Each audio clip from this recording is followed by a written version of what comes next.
मेरे पास 5 लाख रुपये नहीं है, लेकिन बदले में मैं आपको बहुत ही कीमती चीज़ दे सकता हूँ। ये कहकर राहुल ने अपनी बहन को राजवीर सिंघानिया की ओर बढ़ा दिया। सिमरन को आप अपने पास रखिए, अपने साथ ले जाइए। जब तक आपके 5 लाख का इंतजाम नहीं हो जाता, आप इसे अपने पास रख सकते हैं। सिमरन अपने शराबी और जुआरी भाई की इस हरकत पर सन्न रह गई। कुछ बोलने के लिए होंठ खोले, लेकिन शब्द उसके होंठों से निकल न सके। उसे ये तो पता था कि उसका भाई राहुल एक घटिया इंसान है। पैसे के लिए वो कुछ भी कर सकता है, लेकिन इस हद तक गिर जाएगा उसे अंदाजा नहीं था। और राजवीर तो सिमरन की सुंदरता से बुरी तरह घायल हो चुका था। उसका हाथ पकड़कर अपने घर ले आया। रात को जब वो उसके करीब आया तो सिमरन तड़प उठी। प्लीज़ मेरे पास मत आइए, मैं आपकी एक एक पाई चुका दूंगी। आपके घर में नौकरानी बनकर रहूंगी, लेकिन मुझे हाथ मत लगाइए प्लीज़। मैं मर जाऊंगी, ये बदनामी सह नहीं सकूंगी। वो तड़प तड़प कर रो पड़ी थी और राजवीर उसे हैरानी से देखने लगा। वो उसके पास आया जरूर था, लेकिन उसके साथ कोई रिश्ता बनाने के लिए नहीं, बल्कि उसके माथे पर लगे जख्म को साफ करने के लिए, जो उसे उस वक्त लगा था जब राहुल ने उसका हाथ राजवीर के हाथ में दिया था। और राजवीर से अपना हाथ छुड़ाकर वो राहुल के सामने आकर खड़ी हो गई थी। मैं तुम्हारी ये बात नहीं मानूंगी राहुल, तुम्हारे खिलाफ पुलिस में कंप्लेंट करूंगी। और राहुल ने एक जोरदार थप्पड़ सिमरन के गाल पर रखा था। वो लड़खड़ाकर पीछे रखी टेबल से जा टकराई। उसके माथे पर टेबल का कोना लगा और वहां से खून बहने लगा था, और वही जख्म राजवीर साफ करने के लिए आगे बढ़ा था। ठीक है, आज से तुम हवेली में काम करोगी, घर के सारे नौकरों पर नज़र रखोगी और अपनी निगरानी में उनसे काम करवाओगी। इस काम की तुम्हें महीने की तनख्वाह मिलेगी। जब मेरे 5 लाख पूरे हो जाएंगे तब तुम इस घर से जा सकती हो। बस कर दो राहुल, अपनी हरकतों से बाज आ जाओ। ये 5,000 रुपये जो मुझे ट्यूशन की फीस के मिले हैं, अगर ये भी तुम ले लोगे तो मैं घर का राशन कहाँ से लाऊंगी, पापा की दवाइयाँ कैसे खरीदूंगी। सिमरन रोते हुए राहुल के सामने हाथ जोड़ रही थी, लेकिन राहुल वो रुपये सिमरन से छीन चुका था। देखना, इसके डबल करके दूंगा तुझे। मैंने एक दांव लगाया है और मुझे यकीन है मैं जीत जाऊंगा। घर का राशन भी आ जाएगा और पापा की दवाइयाँ भी। ये कहकर वो 5,000 रुपये लेकर चला गया था और सिमरन वहीं रोती रह गई। ये 5,000 उसके लिए बहुत मायने रखते थे। वो रोती हुई अपने पापा के कमरे में गई, जहां अनिल जी बिस्तर पर लेटे कराह रहे थे। उनका एक हाथ लकवा गिरस था। पापा, राहुल सारे पैसे ले गया। मैं एक एक पैसा जोड़ रही थी आपकी दवाई के लिए, घर के राशन के लिए। अनिल जी की आंखों में आंसू आ गए, लेकिन वो कुछ नहीं बोले। वो उनके पास बैठकर उनका हाथ पकड़कर काफ़ी देर तक रोती रही। अनिल जी कभी आर्थिक रूप से बहुत ज़्यादा मजबूत तो नहीं थे, लेकिन जब वो एक कंपनी में क्लर्क की नौकरी करते थे तो घर का गुजारा अच्छे से हो जाता था। वो मेहनती और ईमानदार इंसान थे। पिछले साल उनकी पत्नी सुनीता का देहांत हुआ और फिर कुछ ही महीनों बाद उन्हें लकवा मार गया। दोनों बच्चों के साथ वो सामान्य जीवन जी रहे थे, लेकिन एक के बाद एक मुसीबतें उनके दरवाजे पर दस्तक देती रहीं। माँ की मौत और बाप की बीमारी ने राहुल को पूरी तरह तोड़ कर रख दिया। अभी उसकी उम्र केवल 22 साल थी और सिमरन से वो 2 साल बड़ा था। शुरुआत में उसने नौकरी के लिए इधर उधर कोशिश की, लेकिन जब कुछ नहीं मिला तो गलत संगति में पड़कर जुआ खेलने लगा। 6 महीनों में ही वो घर के बर्तन तक बेच चुका था। जब घर में भूखे रहने की नौबत आई तो सिमरन ने ट्यूशन पढ़ाना शुरू कर दिया। अब वही पैसे भी राहुल डबल कराने के बहाने छीन कर लेकर चला गया था। अपनी आंखों के आंसू पोंछते हुए सिमरन सरकारी अस्पताल की ओर भागी थी, क्योंकि अनिल जी की सारी दवाइयाँ ख़त्म हो रही थीं और घंटों लाइन में लगने के बाद वो अपने पापा की दवाइयाँ लेकर लौटी। अस्पताल की हालत ख़राब थी। डॉक्टर सीधे मुंह बात नहीं करते। दवा की लाइन अलग तो जांच की लाइन अलग लगाना पड़ती थी। रात को राहुल जब घर लौटा तो उसका चेहरा उतरा हुआ था। सिमरन समझ गई कि वो फिर से पैसे हार गया है। गुस्से में आकर उसने राहुल को बातें सुनाई। तुम तो कह रहे थे डबल करके लाऊंगा। राहुल भी झल्ला उठा। बकवास बंद कर अपनी, मैं वैसे ही बहुत परेशान हूँ। सिमरन ने गौर से उसका चेहरा देखा तो वो सच में उसे परेशान लगा और कुछ डरा हुआ भी लग रहा था। वो बिना खाना खाए अपने कमरे में चला गया और सिमरन अफसोस से अपनी आंखों में आई नमी साफ करने लगी। अगली सुबह दरवाजे पर जोर की दस्तक हुई। सिमरन ने दरवाज़ा खोला तो एक अमीर सूट बूट पहने हुए एक बेहद रौबदार और खूबसूरत पर्सनालिटी का आदमी खड़ा था। साथ में कुछ गार्ड भी थे। इतनी बड़ी गाड़ी में उस इंसान का सिमरन के घर आना उसे सचमुच हैरत में डाल गया था। उनके घर तो उनके रिश्तेदार भी नहीं आते थे, फिर इतना अमीर आदमी उनके घर क्यों आया था? आसपास मोहल्ले के लोग भी झांक झांक कर देख रहे थे। राजवीर सिंघानिया को हैरान होकर देख रहे थे। यहाँ राहुल रहता है? उसने सिमरन को ऊपर से नीचे तक देखकर पूछा। जी, मेरा भाई है, आप कौन? सिमरन ने घबराते हुए पूछा। उसी वक्त राहुल भी कमरे से बाहर निकला और सामने खड़े राजवीर सिंघानिया को देखकर कांप उठा।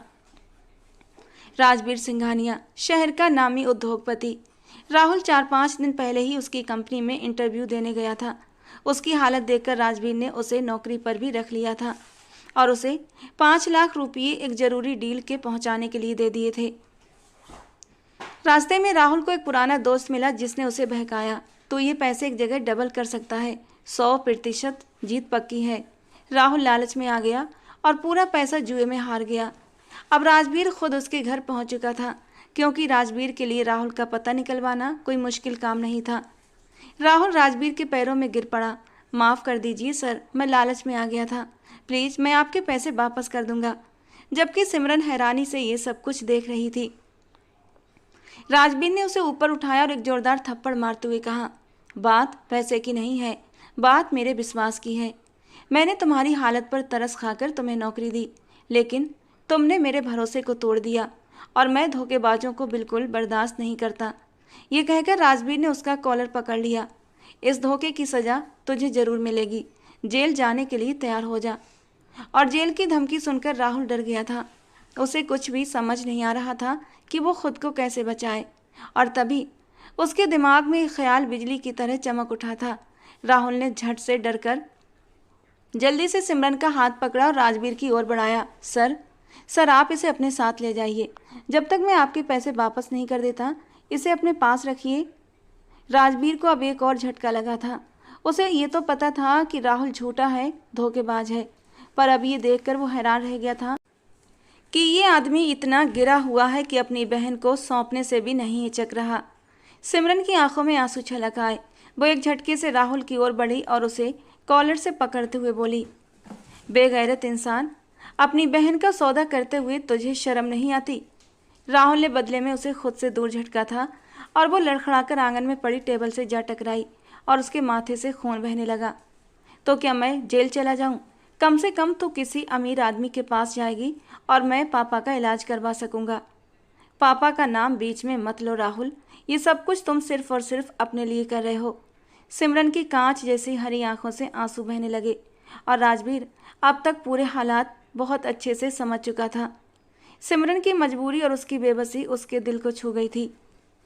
वो एक पल रुका, जैसे कोई बड़ा फैसला किया हो, फिर सख्त लहजे में बोला, ठीक है, 5 लाख के बदले मैं इस लड़की को अपने साथ लेकर जा रहा हूँ। सिमरन ने एक झटके से सर उठाकर राजवीर को देखा। वो देखने में एक अच्छे घराने का सभ्य और संस्कारी लड़का लग रहा था। उसे लगा कि वो राहुल की इस डील को ठुकरा देगा, लेकिन ऐसा नहीं हुआ था। वो तो फौरन ही राजी हो गया था। अब उसे राजवीर से सख्त नफरत महसूस हो रही थी। जबकि राजवीर ने आगे बढ़कर सिमरन का कांपता हुआ हाथ अपने हाथ में लिया था, जो बर्फ की तरह एकदम ठंडा हो रहा था। सिमरन ने तुरंत अपना हाथ छुड़ाते हुए कहा, छोड़िए मेरा हाथ, मैं कहीं नहीं जा रही। लेकिन राजवीर ने उसे मजबूती से थाम लिया और गाड़ी की तरफ ले चला। छोड़िए मुझे आपके साथ नहीं जाना। आपके पैसे राहुल ने लिए हैं ना? उसने आपको धोखा दिया है, तो उसी से बदला लीजिए, मुझे छोड़ दीजिए। लेकिन राजवीर उसकी एक भी नहीं सुन रहा था। एक झटके से उसने दरवाज़ा खोलकर सिमरन को अंदर धकेला था और गाड़ी का दरवाज़ा बंद करके ड्राइविंग सीट पर आकर बैठ गया। पूरे रास्ते सिमरन की सिसकियाँ गाड़ी के अंदर गूंजती रही थीं। कभी कभी वो चुपचाप नजरें उठाकर राजवीर की ओर देखती, तो वो भी पल भर के लिए उसकी तरफ देख लेता। लेकिन जब उसकी सिसकियों ने हद पार कर दी तो राजवीर ने अचानक गाड़ी एक झटके से रोकी थी। रोना बंद करो, वरना चलती गाड़ी से नीचे फेंक दूंगा, वो गुस्से से दहाड़ा था। वैसे ही मेरा दिमाग बहुत ख़राब है और तुम इसे और ज़्यादा ख़राब मत करो। राजवीर का दिमाग झुंझलाहट और गुस्से का शिकार था, क्योंकि जज्बात में भरकर उसने सिमरन को साथ लाने का फैसला तो कर लिया था, लेकिन अब आगे क्या होगा ये सोच सोच कर परेशान हो रहा था। उसे नहीं पता कि वो क्या करे, दादी को क्या बताए कि लड़की कौन है और क्यों मैं इसे घर लेकर आया हूँ। ये सोचकर वो काफ़ी परेशान था। उसकी झुंझलाहट और गुस्से से सिमरन सच में डर गई थी। गाड़ी एक बड़े से बंगले के सामने रुकी। सिमरन चुपचाप गोद में हाथ रखे बैठी रही। राजवीर ने उसका दरवाज़ा खोला और उसका हाथ पकड़कर बाहर की ओर खींच लिया। ड्रामे करना बंद करो, समझी? वो झल्लाया। दरवाजे पर पहुंचने से पहले उसने हल्का सा दरवाज़ा खोलकर अंदर झांका था। पूरा हॉल एकदम खाली पड़ा था। फिर उसने सिमरन का हाथ पकड़ा और चुपचाप उसे अपने कमरे की ओर ले गया। फ्रेश हो जाओ, मैं अभी थोड़ी देर में वापस आता हूँ। और एक बात कान खोल कर सुन लो, जब मैं कमरे में लौटूं तो तुम्हारा ये रोया हुआ बिखरा चेहरा नहीं देखना चाहता। ये कहते हुए उसने एक लोअर और टी शर्ट उसकी तरफ फेंके और झुंझलाहट से दरवाज़ा बंद करते हुए बाहर चला गया। सिमरन ने एक नज़र उन कपड़ों पर डाली और फिर उन्हें दूर फेंकते हुए वहीं ज़मीन पर बैठकर फूट फूट कर रोने लगी। कुछ देर बाद जब राजवीर कमरे में लौटा तो वो अभी भी ज़मीन पर बैठी हुई थी। उसे देखते ही वो घबराकर दीवार से सटकर बैठ गई। राजवीर के माथे पर बल उभर आए, लेकिन उसने खुद को तुरंत संयत कर लिया। फिर धीरे धीरे कदमों से उसके पास आया और उसके सामने घुटनों के बल बैठ गया। अभी उसने अपना हाथ उसकी तरफ बढ़ाया ही था कि सिमरन सहमकर पीछे हटी। नहीं, प्लीज़ मेरे पास मत आइए, मुझे हाथ मत लगाइए, मैं मर जाऊंगी। ये जिल्लत मैं और नहीं सह सकती। राजवीर उस मासूम सी लड़की की ओर हैरत से देखने लगा, जिसकी आंखें रो रो कर सूज चुकी थीं और पूरा चेहरा लाल गुलाबी हो रहा था। एक हल्की सी मुस्कान राजवीर के होठों को छू गई। उसने सिमरन की ये गलतफहमी दूर नहीं की कि वो उसके पास किसी गलत इरादे से नहीं बढ़ा था, बल्कि उसके माथे पर लगे जख्म को देखने के लिए आगे बढ़ा था। लेकिन उसने जानबूझकर चुप्पी साधी और सिमरन को और भी डरा दिया। क्यों ना आऊँ तुम्हारे करीब? मैं तुम्हें पूरे 5 लाख के बदले खरीद कर लाया हूँ। अब तुम मेरी हो, जैसे चाहूँ तुम्हारा इस्तेमाल कर सकता हूँ। और इस रात के लिए मैंने बहुत कुछ सोच कर रखा है। मैंने कहा था ना, जाकर फ्रेश हो जाओ, लेकिन तुमने मेरी बात नहीं मानी। चलो कोई बात नहीं, अब मैं खुद ही तुम्हें अपने हाथों से। वो अपनी बात अधूरी छोड़ गया और सिमरन तड़प उठी। नहीं प्लीज़, आप ऐसा कुछ मत कीजिए, वो कांपते होठों से बोली थी। राजवीर का ध्यान उसके उन नाजुक लबों पर अटक कर रह गया। जिंदगी में पहली बार कोई लड़की उसके दिल को इतनी गहराई से छू रही थी। उसका मन मचलने लगा कि उसे छूकर देखे, उसके नाजुक से लबों को महसूस करे, उसके बालों की खुशबू में खो जाए, उसकी कांच सी आंखों को अपने होठों से छूकर देखे। मगर उसने खुद को संभाल लिया। वो जानता था कि इस लड़की को वो बिना किसी रिश्ते के अपने पास नहीं रख सकता। वो बस बिना सोचे समझे उसे वहाँ से उठा लाया था, क्योंकि वो जानता था जिस हद तक राहुल गिर चुका था, आज नहीं तो कल वो सिमरन का सौदा कर ही देगा। और वो सिमरन, जिसकी खूबसूरती ने उसे पहली ही नज़र में घायल कर दिया था, अब उसे किसी भी कीमत पर तकलीफ में नहीं देखना चाहता था। खुद को संभालते हुए वो एक नपे तुले अंदाज में धीरे से बोला था, ठीक है, अगर तुम चाहती हो कि मैं तुमसे अपने 5 लाख रुपये वसूल न करूं तो तुम्हें वही करना होगा जैसा मैं कहूं। मैं तैयार हूं, वो जल्दी से अपने आंसू पोंछते हुए बोली। राजवीर की इस बात ने सिमरन को उम्मीद की एक डोर थमा दी थी। ठीक है, पहले तो तुम्हें मुझसे शादी करनी होगी, फिर उसके बाद बताऊंगा कि अब आगे क्या करना है। और ये सुनकर उसके होंठ फड़फड़ा उठे थे। शादी? राजवीर ने ठंडी सांस लेते हुए कहा। हाँ, ये सिर्फ नाम की शादी होगी, क्योंकि तुम इस घर में बिना किसी रिश्ते के नहीं रह सकती। मैं अपने घर वालों को बताऊंगा कि तुम मेरी बीवी हो। उसके बाद मैं तुमसे अपने 5 लाख रुपये भी वसूल करूंगा। अगर तुम शादी के लिए नहीं मानोगी तो मैं बिना शादी के ही तुमसे अपने पैसे वसूल करूंगा, समझी? अब फैसला तुम्हारे हाथ में है। ये कहकर जैसे ही वो उठकर जाने लगा, पीछे से सिमरन की आवाज़ आई, मैं शादी के लिए राजी हूँ। और राजवीर के होठों पर एक प्यारी सी मुस्कान खिल उठी थी। उस मुस्कान को सिमरन नहीं देख पाई थी, क्योंकि उस वक्त राजवीर की पीठ थी सिमरन की ओर से। सिमरन आईने के सामने खड़ी अपने आप को हैरानी से देख रही थी। एक ही दिन में उसकी पूरी जिंदगी बदल चुकी थी। दुल्हन के लाल जोड़े में वो बेहद सुंदर लग रही थी। सुंदर गहने और हल्का सा मेकअप उसके रूप को और भी निखार रहे थे। उसने कभी जिंदगी में इतना कीमती ड्रेस नहीं पहना था और ना ही कभी ऐसे सजी थी। आज पहली बार खुद को इस रूप में देखकर उसे यकीन नहीं हो रहा था कि आईने में जो लड़की दिख रही है वही सिमरन है। लोगों से उसने अपनी खूबसूरती की तारीफ तो सुनी थी, पर कभी उस पर ध्यान नहीं दिया। उसकी सहेली उसे कहती थी, सिमरन तो बहुत सुंदर है, अपनी आंखें देखी हैं कभी? गौर से देख, एकदम कांच जैसी। देखना कोई तेरी आंखों में एक दिन जरूर डूब जाएगा। और सिमरन एक कड़वी सी मुस्कान छोड़ कर रह जाती। उसे पता था ऐसा कुछ भी नहीं होगा। एक कच्चे मोहल्ले की एक झोपड़ी में पली बड़ी लड़की, जहाँ न साफ पानी था न अच्छा खाना, हर तरफ बदबू फैली रहती थी और बारिश में टीन की छत टपकती थी। उस माहौल से निकलकर इतने बड़े माहौल में आ जाना किसी सपने से कम नहीं था। उसने अपने बाजू को हल्के से चुटकी काट कर देखा तो दर्द की टीस ने उसे यकीन हो गया कि वो सपने में नहीं हकीकत में है। जिंदगी में उसने बहुत मुश्किलें देखी थीं, मगर कभी नहीं सोचा था कि ऐसा दिन भी आएगा जब उसकी शादी होगी और वो खुश नहीं होगी। उसकी शादी एक सौदे का हिस्सा थी, इसीलिए वो चाह कर भी अपने सजे हुए रूप की तारीफ नहीं कर पा रही थी और थके कदमों से जाकर बिस्तर पर बैठ गई। कुछ ही देर बाद एक नौकरानी उसे लेने आई। नीचे मंडप तैयार था और शादी की सारी तैयारियां थीं। वो धीरे धीरे कदमों से नीचे आई। कुछ ही समय बाद उसके नाम के साथ राजवीर सिंघानिया का नाम जोड़ दिया गया। शादी एक लड़की की ज़िंदगी का ऐसा समय होता है जब वो एक साथ खुश भी होती है और उदास भी। उसे नई जिंदगी और नया जीवन साथी मिलने की खुशी होती है, लेकिन अपने मायके को छोड़ने का दुख भी होता है।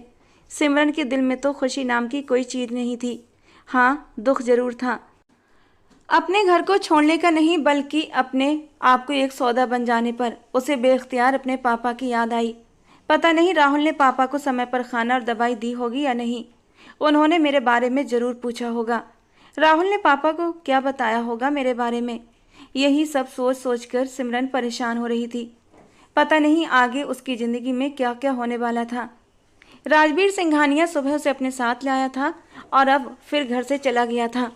वो पूरा दिन कमरे में बंद रही थी। दोपहर का खाना भी कमरे में भेज दिया गया था। शाम के समय एक नौकरानी उसके कमरे में कुछ सामान रख कर गई और कुछ देर बाद एक ब्यूटिशियन आई थी जो उसे तैयार करके चली गई। क्या वो वापस आकर उससे रिश्ता बनाएगा और फिर अपना मतलब निकाल कर उसे छोड़ देगा, या फिर उसे किसी गलत काम में इस्तेमाल करेगा, या फिर बाकी अमीरजादों की तरह सजाकर अपने बिजनेस पार्टनर्स के सामने पेश करेगा और अपने काम निकालेगा। इन सब सोचों ने सिमरन के दिमाग को जैसे चीर दिया। उसकी आने वाली जिंदगी का डर एक तलवार की तरह उसके सिर पर लटक रहा था और सिर्फ एक शख्स था जो उसे इस डर से बाहर निकाल सकता था, उसके सारे सवालों का जवाब देकर, और वो था राजवीर सिंघानिया। लेकिन वो तो गायब था। सिमरन बिस्तर की टेक लगाकर आंखें मूंद गई। उसका दिमाग इतना थक चुका था कि कुछ सोच पाने की हालत में अब बिल्कुल भी नहीं था। सिमरन को नींद आने लगी तो उसने एक तकिया सीधा किया और बिना कपड़े बदले वहीं बिस्तर पर आधी लेटी हुई सी सो गई। कहते हैं जब थकावट हद से ज़्यादा हो तो नींद कांटों के बिस्तर पर भी आ जाती है, और सिमरन को तो यहाँ एक नरम और मखमली बिस्तर मौजूद था। कुछ ही देर में वो गहरी नींद की आगोश में चली गई। रात के लगभग 2 बज रहे थे जब राजवीर सिंघानिया कमरे में दाखिल हुआ। उसकी आंखें लाल हो रही थीं और चेहरे से ही थकावट साफ झलक रही थी। आंखें नींद से बोझल हो रही थीं। कपड़े बदलने तक का उसे होश नहीं था। वो आगे बढ़ा और गिरने के से अंदाज में एकदम बिस्तर पर लेट गया। लेकिन तभी एक लड़की की चीख से पूरा कमरा गूंज उठा। एक नाजुक नरम सा शरीर राजवीर सिंघानिया के नीचे दबा हुआ था और निकलने की पूरी कोशिश कर रहा था। तभी राजवीर को याद आया कि अब उसकी बीबी भी है, जिससे आज ही शाम को उसकी शादी हुई है। वो झट से उठा और साइड टेबल का लैंप जलाया। सिमरन बिस्तर पर बैठी हुई थी और गहरी गहरी सांसें ले रही थी। उसने अपना हाथ सीने पर रखा हुआ था। राजवीर ने ध्यान से उसकी ओर देखा। वो बहुत ज़्यादा घबराई हुई सी लग रही थी। सिमरन वही लड़की थी जिसकी खूबसूरती ने पहले ही नज़र में उसे घायल कर दिया था। इस वक्त भी वो अपने रूप के सभी हथियारों से लैस लग रही थी और राजवीर बस एकटक उसे देखता जा रहा था। आज उनकी शादी हुई थी और ये उनकी शादी की पहली रात थी। लेकिन कितनी हैरत की बात थी कि राजवीर काम में इस कदर व्यस्त हो गया था कि अपनी शादी और शादी की पहली रात को ही भूल चुका था। अब जब सामने दुल्हन बनी सिमरन को देखा तो पता नहीं क्यों बेख्तियार दिल की धड़कनें तेज होने लगी थीं। सारी थकान, सारी नींद एक पल में ही हवा होने लगी थी। लेकिन वो उसे छू नहीं सकता था, उसके साथ पति पत्नी वाला रिश्ता नहीं बना सकता था। ये सोच कर ही पता नहीं उसे क्या हुआ कि वो उठकर एकदम से वॉशरूम में चला गया और फिर लौटकर अलमारी के सामने जाकर खड़ा हो गया, जबकि सिमरन उसकी हर हरकत को चुपचाप देख रही थी। वो चाहती थी कि खुलकर बात करे और इस रिश्ते की सच्चाई को समझे। वो इंतजार कर रही थी कि कब राजवीर उसके पास आए और कब बात करने का मौका मिले। कुछ देर बाद राजवीर उसके पास आकर बैठा तो सिमरन एकदम घबराकर जरा सा पीछे खिसक गई और फिर उसने घबराते हुए हाथ मरोड़ते हुए कहा, मुझे आपसे कुछ बात करनी है। राजवीर जानबूझकर उसकी तरफ देखने से बच रहा था और उसकी तरफ से ध्यान हटाने की खातिर अपने जेब से मोबाइल निकालकर उस पर कुछ स्क्रॉल करने लगा। उसे लग रहा था कि अगर उसने नज़रें मिलाई तो फिर से वो उसकी तरफ खींचने लगेगा।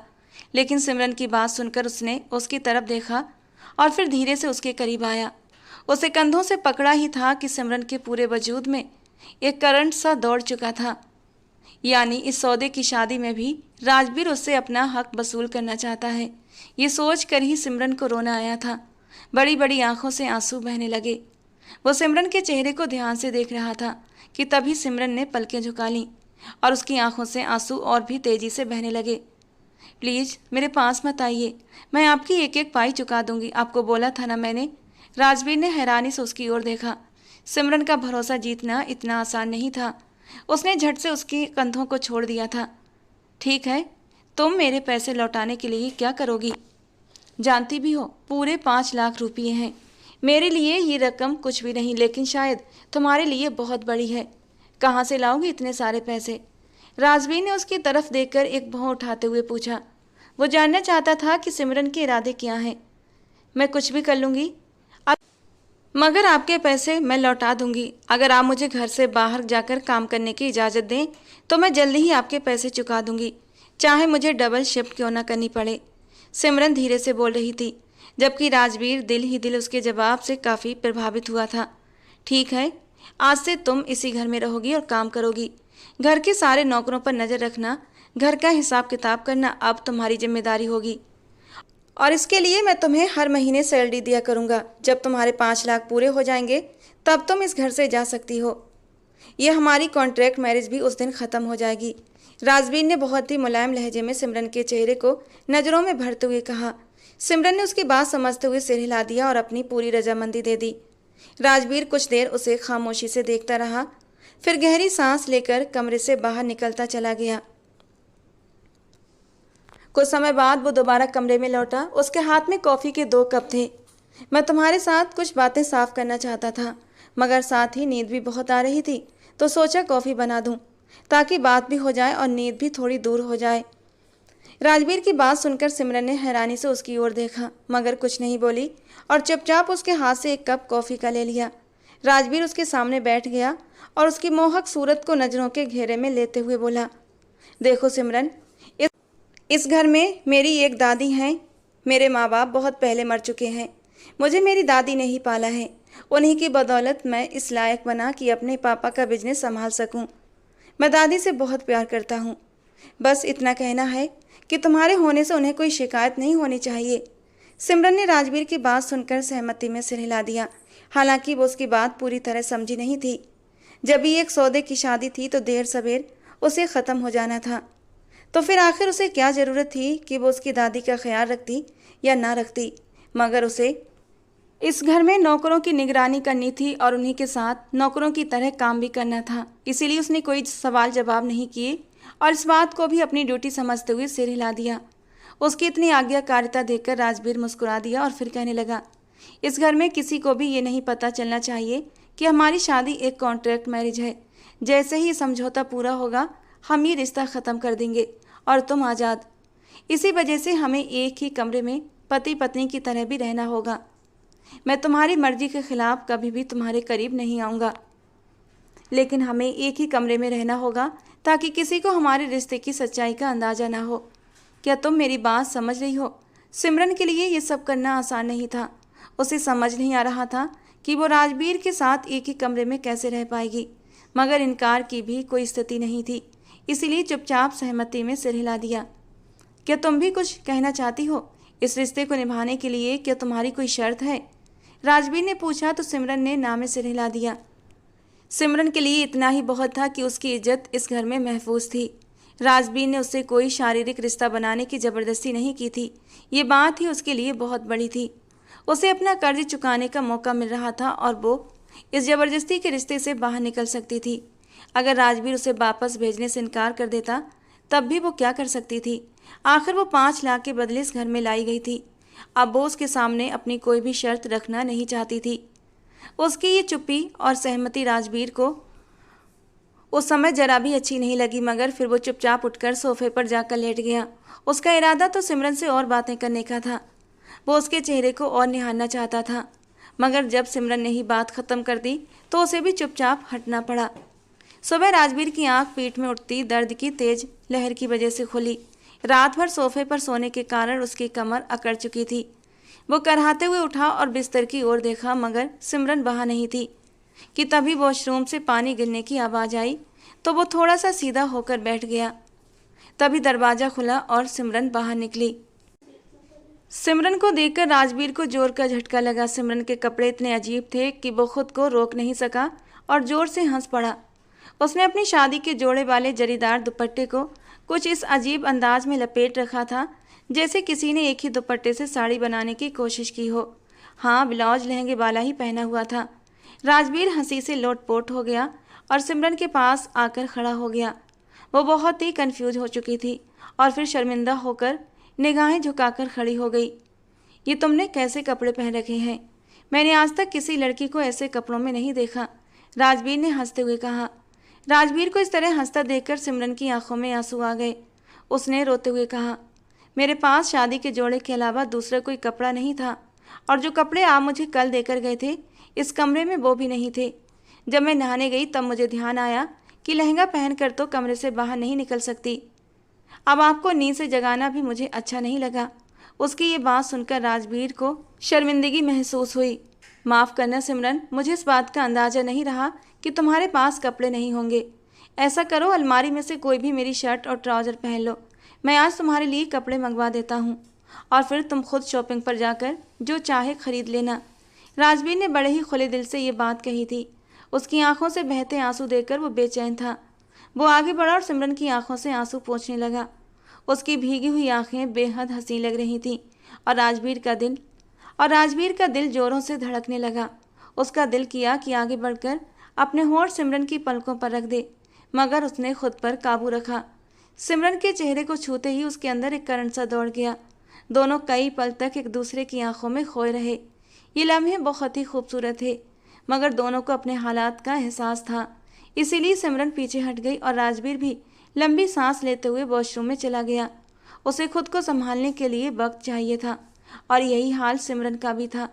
वो वहीं खड़ी गहरी गहरी सांसें लेती रही और फिर अलमारी की ओर बढ़ गई। सामने राजवीर के कपड़े लटके हुए थे, मगर वे इतने लंबे थे कि सिमरन उनमें पूरी तरह छिप जाती। फिर सिमरन वही ट्राउज़र और शर्ट उठा लाई जो कल राजवीर ने उसे पहनने के लिए दी थी, लेकिन उसने पहनी नहीं थी और नौकरानी ने उसे उठाकर वापस अलमारी में रख दिया था। वो ड्रेसिंग रूम में गई और जैसे तैसे करके राजवीर का ट्राउज़र और शर्ट पहनकर बाहर निकल आई। इन ढीले ढाले कपड़ों में सिमरन का नाजुक जिस्म जैसे कहीं छुप सा गया था। उसने बाजुओं को कोहनी पर फोल्ड कर रखा था और एक बेल्ट की मदद से शर्ट को कमर पर कसकर बांध रखा था। उसका नाजुक रूप इस बेढंगे कपड़ों में भी बेहद खूबसूरत लग रहा था। जब राजवीर ने उसे देखा तो देखता ही रह गया। हल्की वाइट कॉटन की शर्ट जो उसके वजूद की खूबसूरती को और भी उभार रही थी। उसकी ब्लैक स्ट्रिप वाइट शर्ट के आर पार साफ दिखाई दे रही थी और जब अनजाने ही उसकी नज़र सिमरन की धड़कनों पर ठहरी तो उसका दिल 120 की रफ्तार से धड़कने लगा। उसका जी चाहा कि सब कुछ भूलकर सिमरन को अपनी बाहों में भर ले, उसकी खूबसूरत धड़कनों को महसूस करे, उसकी नाजुकता में डूब जाए। लेकिन उसने खुद को संभाल लिया। सिमरन उसकी नज़रों से बुरी तरह परेशान हो रही थी और फिर बेमतलब ही ड्रेसिंग टेबल पर रखा सामान इधर उधर सेट करने लगी।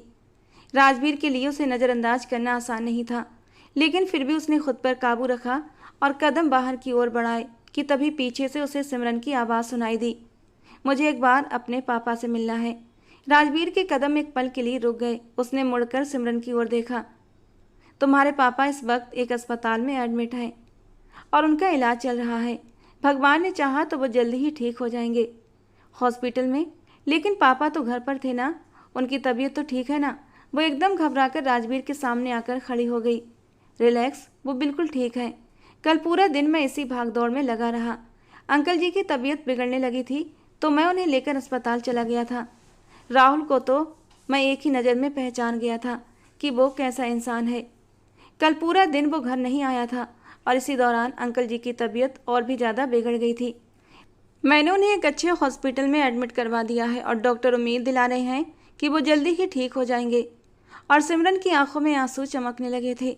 ये इंसान तो उसकी उम्मीदों से भी बढ़कर अच्छा निकला। वो उसका ये एहसान कैसे चुकाएगी। शाम तक सिमरन कमरे में ही रही थी। घर के नौकर अभी तक हैरान थे कि उनका वो बॉस जो शादी के नाम से चिढ़ता था, अब अचानक एक पत्नी लेकर आ गया था और जो कमरे से बाहर भी नहीं निकल रही थी। सब नौकर सिमरन को देखने के लिए बुरी तरह बेताब थे, जो उनके बॉस की पत्नी बनी थी। मगर सिमरन ने जो कपड़े पहन रखे थे उनमें वो कभी भी बाहर नहीं आ सकती थी।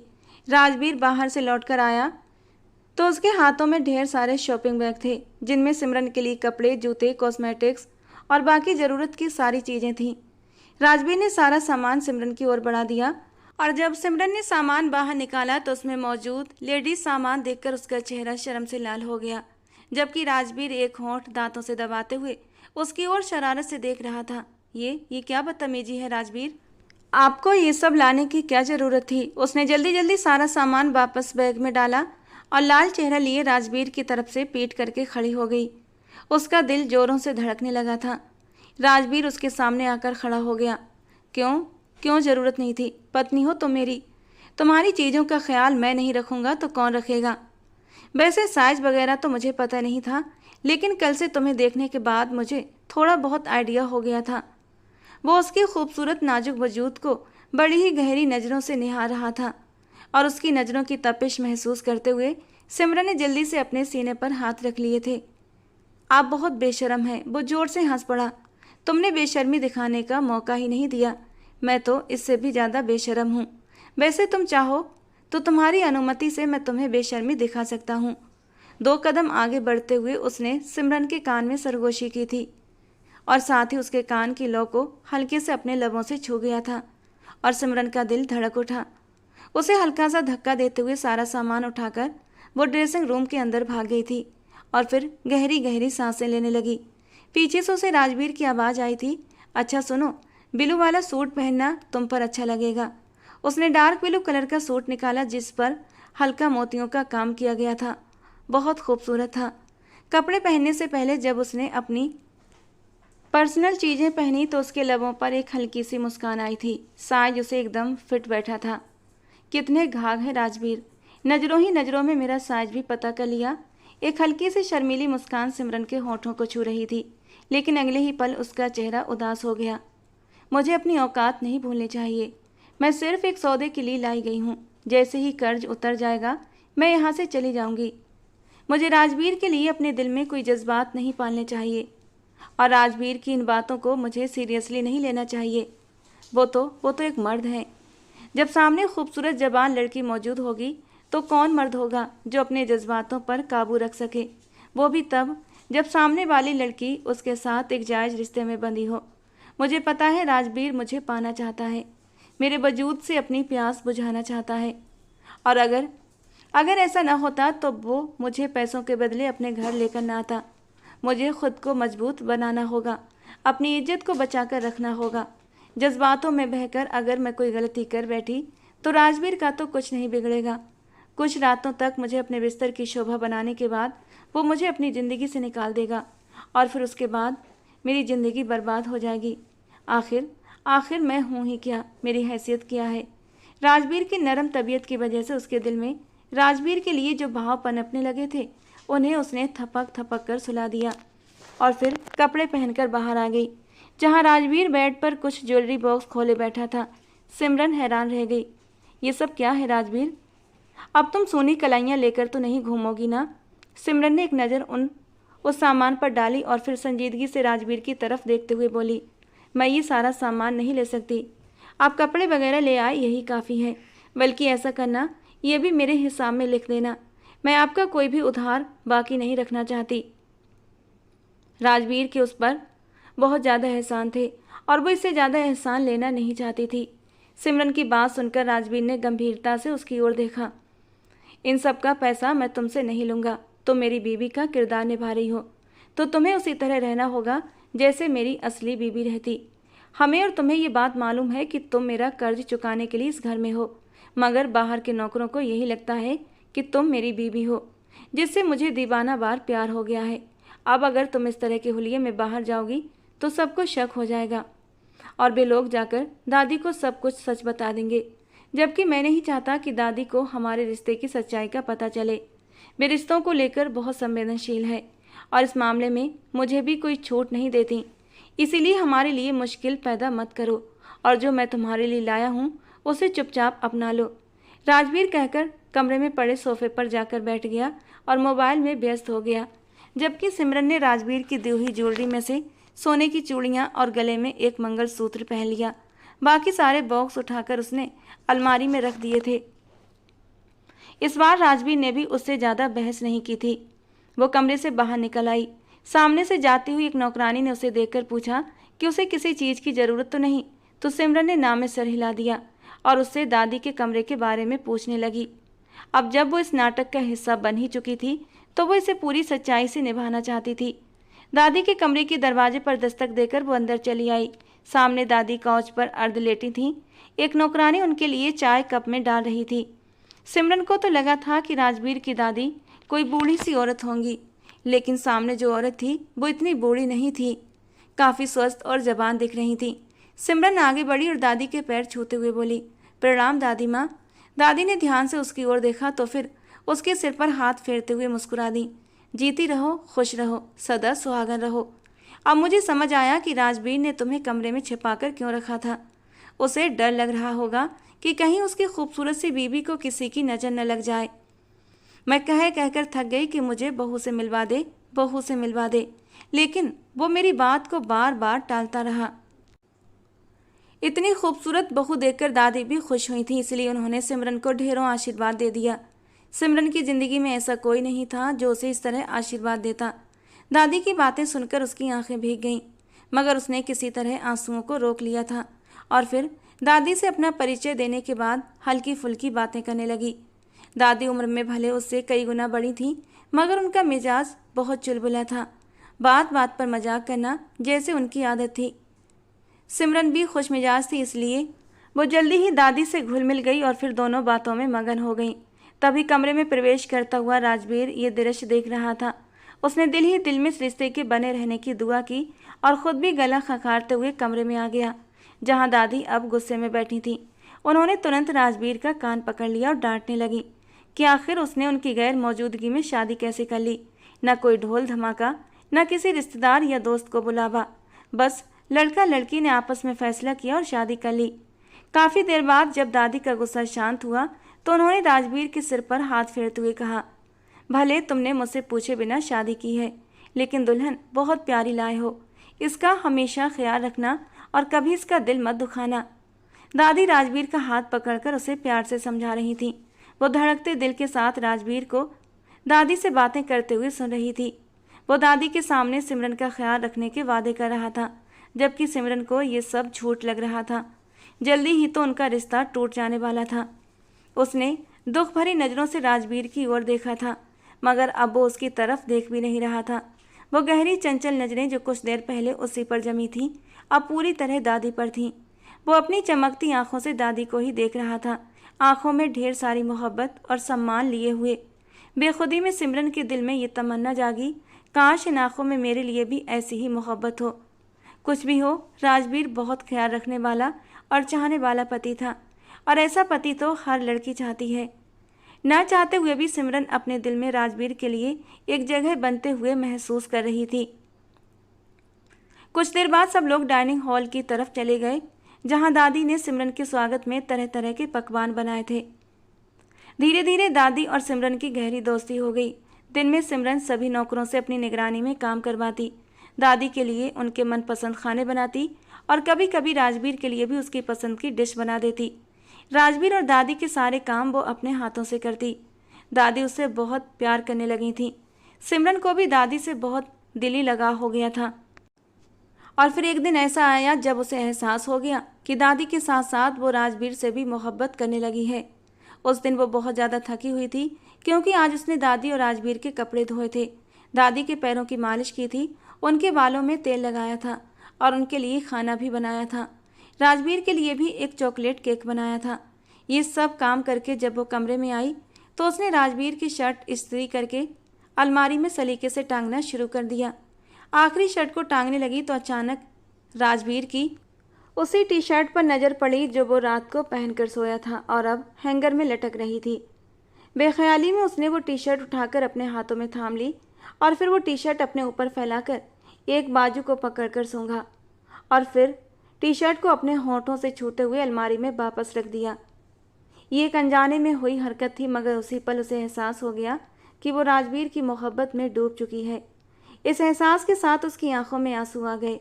वो सारा दिन उदास रही ये सोचकर कि जैसे ही कर्ज उतर जाएगा वो यहाँ से चली जाएगी।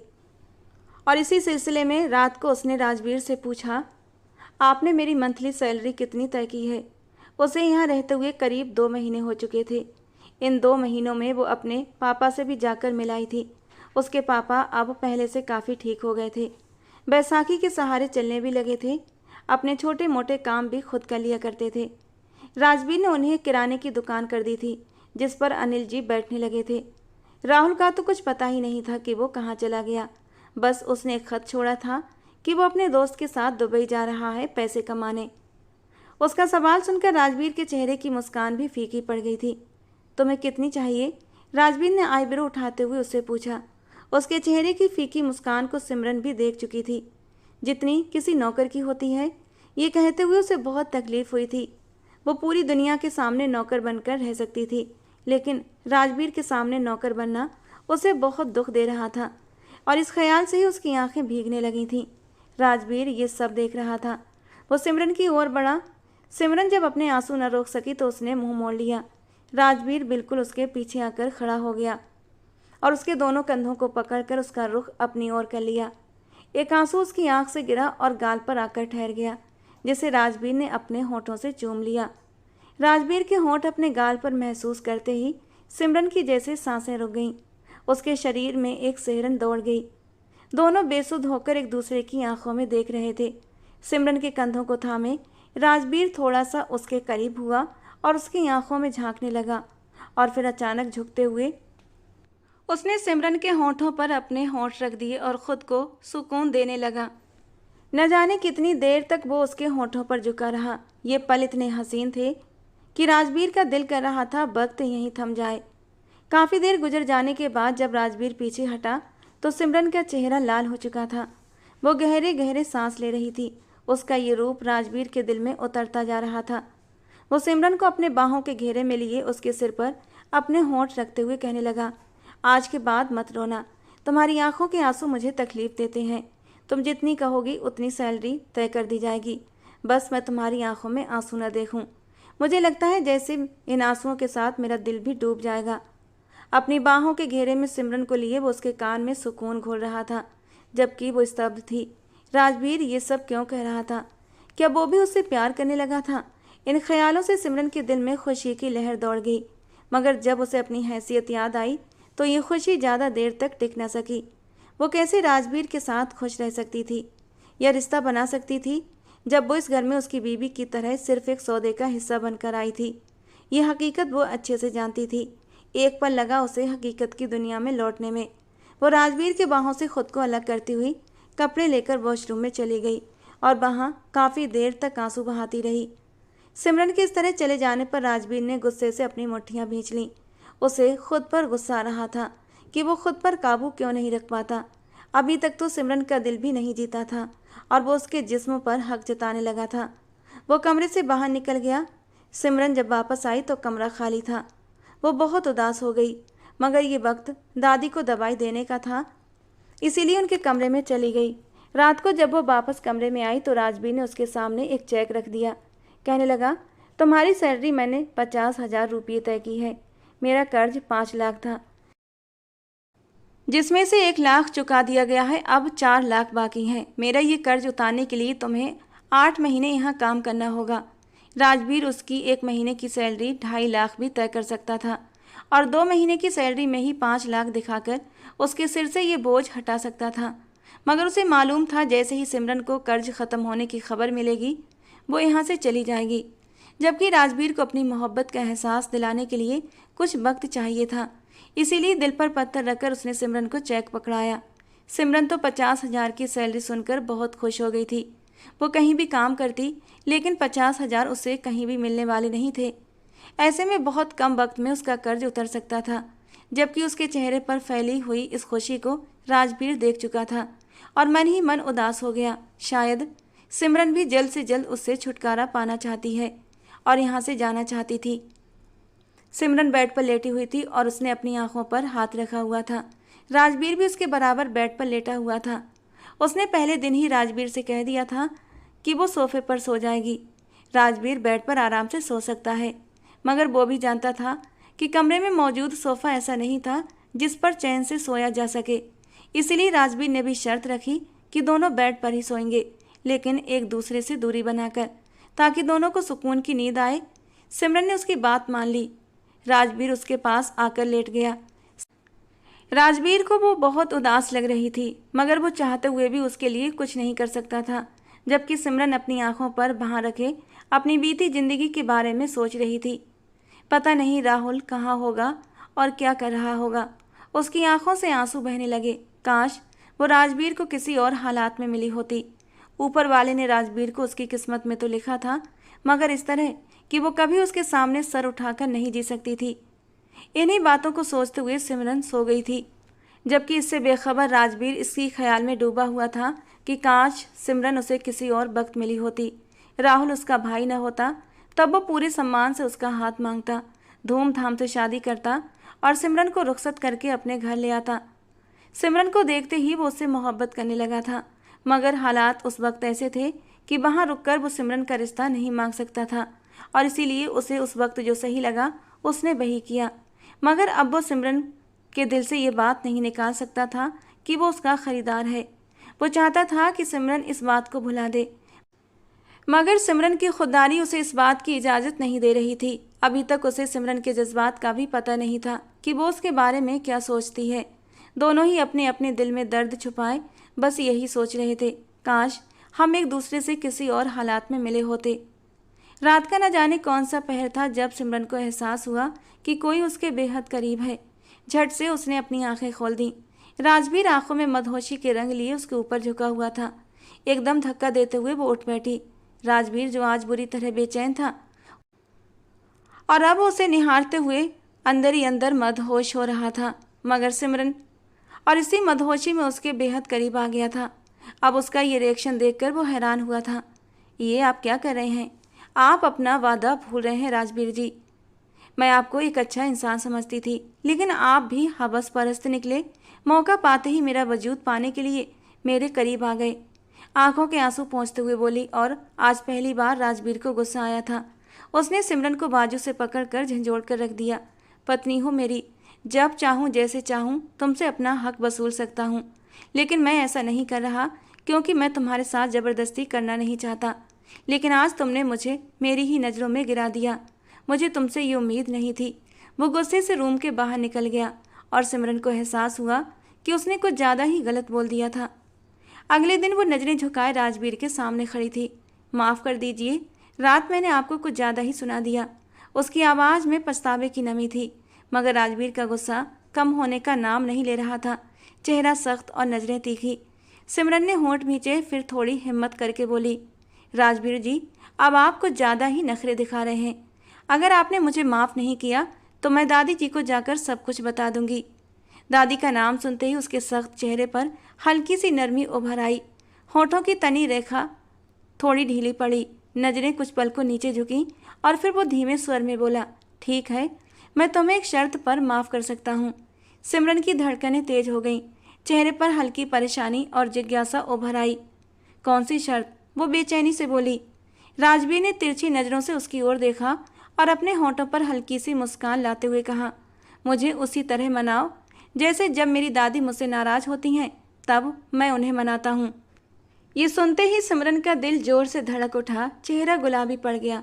आपका दिमाग तो ठीक है, मैं वैसे कैसे मना सकती हूँ? राजवीर तो अपनी दादी के गले में बाहें डालते हुए उनके गालों को चूमते हुए दादी का गुस्सा शांत कर देता था। उसकी आंखें बड़ी हो गई थीं, गालों पर शर्म की लाली उतर आई थी। राजवीर ने शांत स्वर में कहा। तो फिर ठीक है, मैं तुम्हें माफ़ नहीं कर रहा। अच्छा अच्छा ठीक है, पहले आप अपनी आंखें बंद करें। वो बेबस हुई। राजवीर ने बिना कुछ कहे अपनी आंखें बंद कर लीं। सिमरन धड़कते दिल और कांपते हाथों से उसके करीब हुई और फिर अपने नरम हल्के होठों को उसके गाल पर रख दिया। एक मासूम सा स्पर्श जिसमें शर्म भी थी, डर भी, और कहीं ना कहीं एक अनकहा अपनापन भी।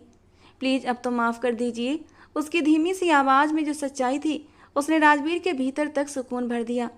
लेकिन वो अपनी भावनाओं को छुपाते हुए चेहरे पर हल्की अकड़ और बनावटी सख्ती लाते हुए बोला, ठीक है, बहुत बड़ा एहसान कर रहा हूँ तुम पर, चलो जाओ, माफ़ किया। और सिमरन के चेहरे पर एक राहत भरी मुस्कान फैल गई थी। सिमरन को यहाँ पर काम करते हुए 10 महीने अब पूरे हो चुके थे। वो राजवीर की पत्नी बनकर ही रह रही थी। कई बार दोनों के बीच तीखी बहस हुई, कई बार वो लड़ते लड़ते राजवीर की बाहों में गिरी। न जाने कितनी बार राजवीर ने उसे अपनी आगोश में लेकर उसके माथे पर अपने होंठ रखे थे। कितनी बार उसने सिमरन को चोट लगने पर मरहम पट्टी की थी और साथ ही उसके आंसू पहुँचते हुए बार बार ये महसूस कराया था कि वो उसे तकलीफ में नहीं देख सकता। न जाने कितनी बार वो बिना कहे सिमरन की उदासी को समझ लिया करता था और फिर उसका मूड ठीक करने के लिए न जाने कौन कौन से जतन करता था। सिमरन उसकी इन सभी बातों को समझ रही थी, मगर फिर भी वो उसकी भावनाओं का जवाब नहीं दे रही थी। आज महीने का आखिरी दिन था और राजवीर उसे सैलरी का चेक देने वाला था। सिमरन उदास थी। वो चाहती थी समय यहाँ रुक जाए, मगर राजवीर से ये सब कहकर वो अपनी आत्मसम्मान से समझौता नहीं कर सकती थी। उसके पास केवल स्वाभिमान ही बचा था। उसे ये भी नहीं पता था कि यहाँ से जाने के बाद उसका ठिकाना क्या होगा, वो कहाँ रहेगी, मगर उसे ये सुकून था कि वो राजवीर का कर्ज चुका देगी। राजवीर ने उसकी सैलरी का चेक उसके सामने रखा और सिमरन की आंखों के आगे धुंध सी छा गई। चेक उठाकर उसने दोबारा राजवीर के हाथ में थमाया और बोली, आज से आपका कर्ज खत्म हो गया। अब तुम कहाँ जाओगी? राजवीर ने धीमी आवाज़ में पूछा। क्या ऐसा नहीं हो सकता कि तुम यहीं पर रह जाओ? मैं हर महीने तुम्हें वैसे ही सैलरी देता रहूँगा। दादी तुमसे बहुत जुड़ चुकी हैं, घर के सारे काम तुमने संभाले हुए हैं। मैं बेफिक्र हो गया था, अब घर की तरफ से परेशानी होगी। राजवीर का लहजा बहुत नरम था। न जाने उसकी कोशिशों में कहाँ कमी रह गई थी कि सिमरन अब तक उसके दिल की बात समझ नहीं पाई थी। वो चाह कर भी उससे अपने प्यार का इजहार नहीं कर पा रहा था। सिमरन का दिल टूट चुका था। पहले तो उसे लगा कि शायद राजवीर उसे अपने प्यार की वजह से रोक रहा है, मगर अब समझ आया कि वो तो सिर्फ अपने घर की देखभाल के लिए उसे रोक रहा था। चलो ठीक है, फिर ऐसे ही सही, कम से कम वो राजवीर के करीब तो रह सकती है। उसने उसकी बात मान ली और दादी के कमरे की तरफ बढ़ गई। सिमरन रात को अपने कमरे में नहीं आई थी, बल्कि वहीं दादी के कमरे में ही सो गई थी। अगली सुबह जब वो अपने कमरे में आई तो राजवीर बहुत उदास था। वो पूरी रात जागता रहा था, आंखें लाल हो रही थीं। मैं बस अपने कपड़े लेने आई हूँ, फिर दूसरे कमरे में जाकर नहा लूँगी और घर के काम भी देखूंगी, सिमरन ने झुकी नज़रों से कहा। राजवीर को लगा अब जब सिमरन ने उसका कर्ज चुका दिया है तो वो उससे दूर जा रही है, और इसीलिए दादी के कमरे में भी रही, जबकि सिमरन ये सोच रही थी कि राजवीर ने उसे सिर्फ अब घर के कामों के लिए रोका है। दोनों ही अपने अपने भ्रम में उलझे हुए थे। ठीक है, अपने कपड़े लो और जाओ यहाँ से, राजवीर ने गुस्से में कहा और वॉशरूम में घुस गया। सिमरन उसका गुस्सा महसूस कर चुकी थी, मगर समझ ना पाई कि उसे गुस्सा किस बात पर था।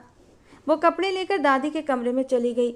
वो वहीं पर नहाकर कपड़े बदलने के बाद घर के काम देखने लगी। आज उसने वॉशिंग मशीन चालू कर दी और घर के सारे कपड़े धोने लगी। हालांकि इसके लिए नौकरानी थी, मगर अब उसे लग रहा था कि ये काम उसी के हैं। उसने चादरें, पर्दे, तकिए सब इकट्ठा करके धोने शुरू कर दिए। मौसम बदल रहा था, उसे परहेज की ज़रूरत थी, मगर उसने परवाह नहीं की और शाम होते होते सिमरन को बुखार ने घेर लिया। वो दादी के कमरे में पड़ी हुई थी और आंखें लाल हो रही थीं। दादी ने डॉक्टर बुलाया, जिसने उसे मौसम बदलने का बुखार बताया और दवा दे दी, मगर बुखार था कि उतर नहीं रहा था। वो अर्ध चेतन अवस्था में थी और बार बार राजवीर का नाम ले रही थी। जब राजवीर घर लौटा तो दादी ने उसकी अच्छी खासी क्लास ले ली। कैसे पति हो तुम? अपनी बीवी की खबर तक नहीं तुम्हें कि वो किस हाल में है? फौरन इसे डॉक्टर के पास ले जाओ। राजवीर हक्का बक्का होकर दादी को देखने लगा। सिमरन अब भी बेसुध थी और राजवीर का नाम ले रही थी। कुछ देर बाद राजवीर ने सिमरन को अपनी बाहों में उठाया और फिर कार में डालकर डॉक्टर के पास ले गया। वापस आकर भी दादी ने सिमरन को अपने कमरे में ले जाने को कहा। तो राजवीर ने चुपचाप सिमरन को फिर से बाहों में उठाया और दादी के कमरे में छोड़ दिया। रात के 12:30 बजे तक सिमरन का बुखार टूट चुका था। उसकी आंखें खुली तो खुद को दादी के कमरे में पाया। वो उठकर बैठी, मगर इससे पहले कुछ बोलती एक मर्दाना भारी हाथ उसके मुंह पर आ गया। उसने चीख मारनी चाही, मगर चीख भी ना निकल सकी। राजवीर ने उसे कान में चुप रहने को कहा और फिर उसे अपनी गोद में उठाते हुए अपने कमरे में ले गया। उसे बेड पर बिठाने के बाद उसने पलटकर दरवाज़ा बंद किया और उसके सामने आकर बैठ गया। सिमरन हैरत से टकटकी लगाए उसके चेहरे की ओर देखती जा रही थी और बात को समझने की कोशिश कर रही थी। राजवीर ने एकदम उसके पास बैठते हुए उसे अपनी बाहों के घेरे में भर लिया और फिर बेहद शिद्दत से उसका चेहरा चूमने लगा। मुझे लगा था मेरी अनकही बातों को तुम समझ जाओगी, मगर तुम बहुत ही बुद्धू हो, जिसे न मेरे जज्बात समझ आते हैं, न मेरी मेहरबानियों का मतलब, ना ही मेरे किसी भी व्यवहार में तुम्हें मेरा प्यार दिखा। इसीलिए अब मुझे शब्दों का सहारा लेना पड़ रहा है। मैं तुमसे बहुत प्यार करता हूँ सिमरन, और एक पल के लिए भी तुमसे जुदा नहीं हो सकता। राहुल का कर्ज तो बस एक बहाना था। मैं सिर्फ तुम्हें अपने पास रखना चाहता था, इसीलिए कर्ज के बहाने तुम्हें अपने पास ले आया, ये सोचकर कहीं मेरा प्रपोजल सुनकर तुम शादी से इनकार न कर दो, या फिर तुम्हारा किसी और में इंटरेस्ट ना हो। मैं तुम्हें किसी भी हाल में खोना नहीं चाहता था, लेकिन मुझे लगता है मैंने तुम्हें खो दिया है। प्लीज़ मेरी ज़िंदगी में वापस आ जाओ, हमारी झूठी शादी को सच्चा बना दो, मेरी चाहत को अपने साथ का सम्मान दे दो। राजवीर तड़पते हुए लहजे में कह रहा था। आज बुखार में सिमरन राजवीर का नाम पुकार रही थी। इससे राजवीर को पता चल गया था कि वो भी उससे प्यार करती है, जबकि सिमरन उसकी इतनी खूबसूरत बातें सुनकर पिघलती जा रही थी। उसने भी राजवीर के सीने पर अपना सिर रख दिया और कहने लगी, मुझे भी आपसे प्यार हो गया था, मगर मेरी हैसियत मुझे इजहार नहीं करने दे रही थी। अब जब मोहब्बत मेरे हिस्से में आ रही है तो मैं उससे मुंह नहीं मोड़ सकती। मैं आपके बिना जिंदा नहीं रह सकती। प्लीज़ मुझे खुद से दूर न करें। वो फूट फूट कर रो पड़ी तो राजवीर ने अपने आगोश को और भी कसकर बांध लिया। आखिरकार अपनी अना की लड़ाई लड़ते लड़ते उन्होंने इजहार मोहब्बत भी कर लिया था, और इस जंग में अना नहीं बल्कि मोहब्बत की जीत हुई थी।